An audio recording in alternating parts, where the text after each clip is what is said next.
तीनकुनेको भवनमा लागेको आगोमा जलेर एकजना पत्रकारको मृत्यु भएको छ। सो भवनको छतमा चढेर टेलिभिजनका लागि दृश्य खिचिरहेका सुरेश रजकको मृत्यु भएको हो।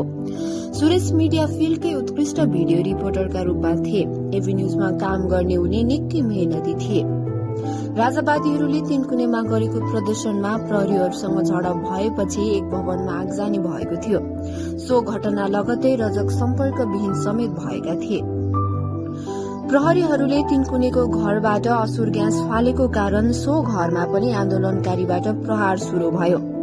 माथिबाट प्रहरीहरूले असुर ग्यास र तलबाट ढुङ्गामुढा शुरू भई सोही घरमा पनि क्षति पुगेको छ। सोही दृश्य खिच्ने क्रममा सुरेश घरमाथि गएका थिए।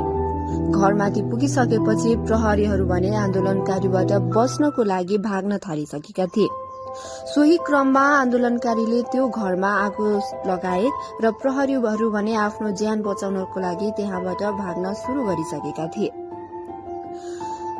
भाग्नेतिर लाग्दा सबै पत्रकारहरू समेत तल आइसक्दा पनि सुरेश भने खिच्नतिर नै लागिरहेका थिए। केही समयपछि प्रहरीहरूले त्यो घर निभाउन नसक्दा सुरेश आफ्नो कन्ट्याक्टबाट पनि हराए र सुरेशको त्यही देहान्त पनि भयो। एभी न्यूज टेलिभिजनका सम्पादक शिव दाहालसँग कुरा गर्दा रिपोर्टिङमा गएको साथी सम्पर्कविहीन भएको खबर पाएपछि उनको खोजी हुन थालेको थियो। अस्पतालतिर पनि भएको जानकारी नभएपछि सबैजना उनलाई खोज्नको लागि फिल्डमा लागे।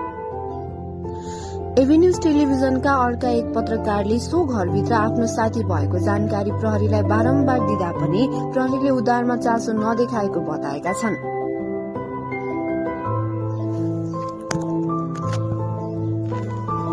प्रेस चौतारी नेपालले राजावादी समूहका नाममा भएको आगजनीमा परि भएको मृत्यु र संचार माध्यमहरूमाथि भएको आक्रमण लोकतान्त्रिक गणतन्त्र कमजोर पार्ने षड्यन्त्र भएको बताएको छ।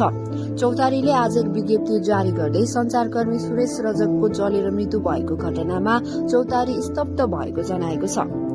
काठमाडौँको तीनकुने क्षेत्रमा प्रदर्शनकारीले हिंसात्मक ढंगले एक निजी भवनमा आगजनी गर्दा सोही भवनको माथिल्लो तलाबाट समाचार छायाङ्कन गरिरहेका एभी न्यूज टेलिभिजनका पत्रकार सुरेश रजकको कार्यस्थलमै जलेर मृत्यु भएको छ। त्यस्तै प्रदर्शनकारीहरूले अन्नपूर्ण पोस्ट दैनिकमा आगजनी प्रयास, कान्तिपुर टेलिभिजनमा ढुङ्गामुढा प्रहार तथा हिमालय टेलिभिजनको गाडी समेत तोडफोड गरेका छन्। यी सबै पत्रकार फिल्ड नै मर्मदायक भएको छ र आज बिहान 8 बजे माइती घरमा भेला भएर विरोध भइरहेको छ। यसपटक पत्रकार महासंघले स्थापना दिवस विरोध आन्दोलनका रूपमा मनाउने समेत निर्णय गरेको छ।